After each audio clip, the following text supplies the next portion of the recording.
But this is happening. And you can't stop it. You have to accept it. All I'm willing to accept is the truth. And the truth is that Sonny loves me. Not Lily. Loves me. Right. But he's marrying Lily. No matter what his reasons, whether we agree with them or not, he made his choice. Your only choice is to live with him.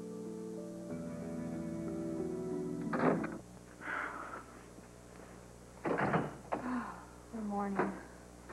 I think the only way to make the pain feel more bearable is to remember the good times. Yeah. Remember the first time that Mary Mae played at Luke's? Remember at the nurse's ball? That's your wedding. Gives me chills just thinking about it. Yeah, me too. You remember when I asked her to come on board at L&B? She honestly believed that we were doing her a favor. You know, I totally envy the Wards. All that love coming at them so easily. The Wards are very lucky to have each other to hold on to. Hey, you know who they remind me of? The Cirillos. Yeah? Yeah. Imagine those two families in the same room together. They have to be an airplane hanger. Forget I even said that. No images of airplanes today, thank you very much. You know, I'll never forget what it felt like to stand out on that terrace, waiting to find out if you'd survive that plane crash. Let me ask you something. Before you knew I was alive, did you and Ned think the worst? Well, if we did, we weren't about to admit it. You know, we never lost the faith. I mean, we knew that you were going to make it through like you always do. I think the hardest thing for me was trying not to think about Ned and you and how you must be feeling. Hey, speaking about coming through, I noticed you avoided a painful little moment at the church with Sonny. I didn't even say hi to Sonny. That's what I mean. I mean, you saw Lily and him together, and you accepted the fact that they were there together as a couple. And that's really progress, girlfriend. Yeah, progress. I guess I better tell you what happened the other day.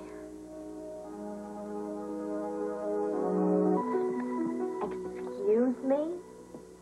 You burned Lily's dress? No, start over again, girlfriend. I must have heard you wrong. Come on, Lois. Don't try and make this more difficult for me than it already is. No, and don't you dare do this to me, too. Everybody's been doing this. I am telling the truth. All I wanted to do was take a look at the girl's stupid dress. Have you ever heard of subconscious motivation?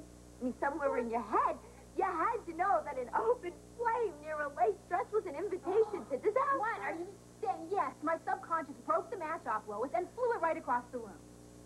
If you didn't have fantasies about burning Lily's dress, you would have never lit the match in the first place. It was black. The lights were out. We had a power failure. Look, I will admit that I walked in to look at her dress, and it was hanging there all lacy, and I knew that she was going to wear it to marry Sonny, and I wanted to rip the stupid thing off the door and tear it up into tiny little pieces. Yes, I did, okay? But I didn't do it. I contained myself. And I took control of the situation. By watching it all go up in flames, and I'm not just talking about the dress. Brenda, I'm having a hard time buying the story, okay? So I can't imagine why Sonny and Lily would give you the benefit of the doubt. Stop. Gosh, listen, you need to give me a little bit of credit here, okay? Do you realize that I went over there and I told those two what happened? Do you know how hard it was for me to stand there in front of them and say, hi, I just reduced your mother's wedding dress into a pile of ashes? It was really hard. I mean, I'm really proud of myself that I did that because you know why? It was the right thing to do. I stood there and I told her the truth, and I told that girl that I was sorry. And I actually meant it. I felt totally humiliated. And they were so brutal to me. You know, I looked in Sonny's eyes and I just knew that he didn't believe me.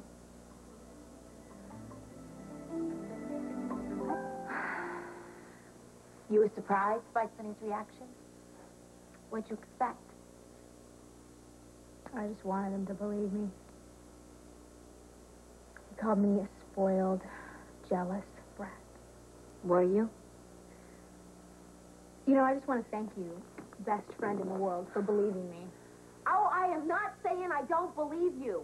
I'm saying I know how spiteful you felt toward Lily. Hey, look, your story is a little lame. Of course, Sonny is going to believe that you burned Lily's dress out of jealousy.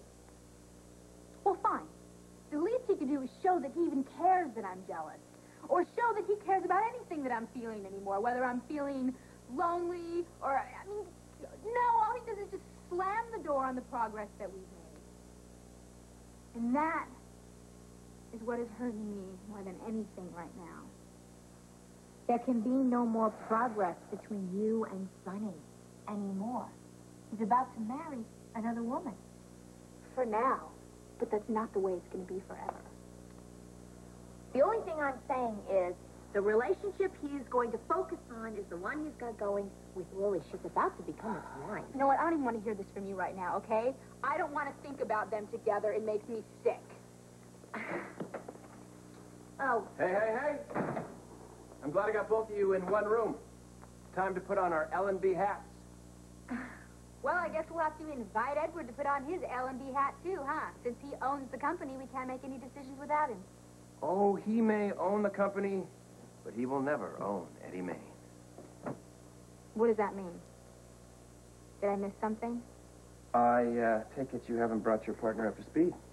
There was a personal issue that took priority. I was just about to get to it. Oh. Well, let's get to it.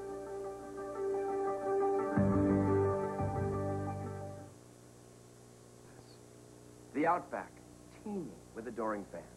It's the final encore, and Eddie Mae is singing his heart out like we've never heard him before. It's perfect. But wait. Little puffs of smoke are rising from the back of the room. Is it a fire? No. It's smoke coming directly from Grandfather's ears. I like that. What a way to end the set, huh? Now, should we possibly think about the repercussions of this? The lawyer did warn us that Edward is in a very strong position. Let him warn me. What's he gonna do? Call the cops and have me arrested? The last thing he needs is a CEO being hauled off in his leather pants. Well, I say go for it, then. Well, that's exactly what we're about to do this Friday night. Well, okay. Can you book the Outback? No, that's my next stop. Cool. Time to get this show on the way.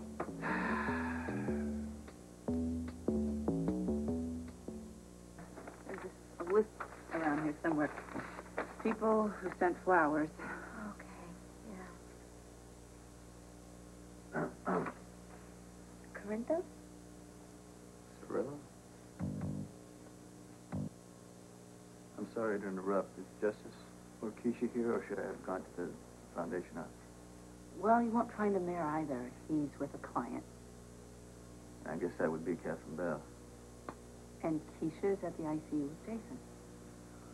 Is he doing better? Robin said he's making progress.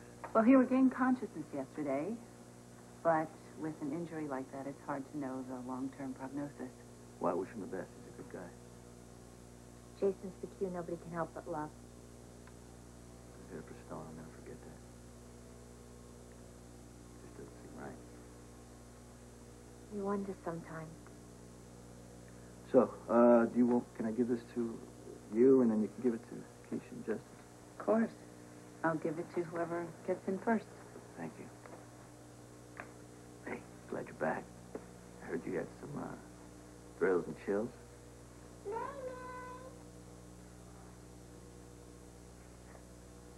Guess nap time's over.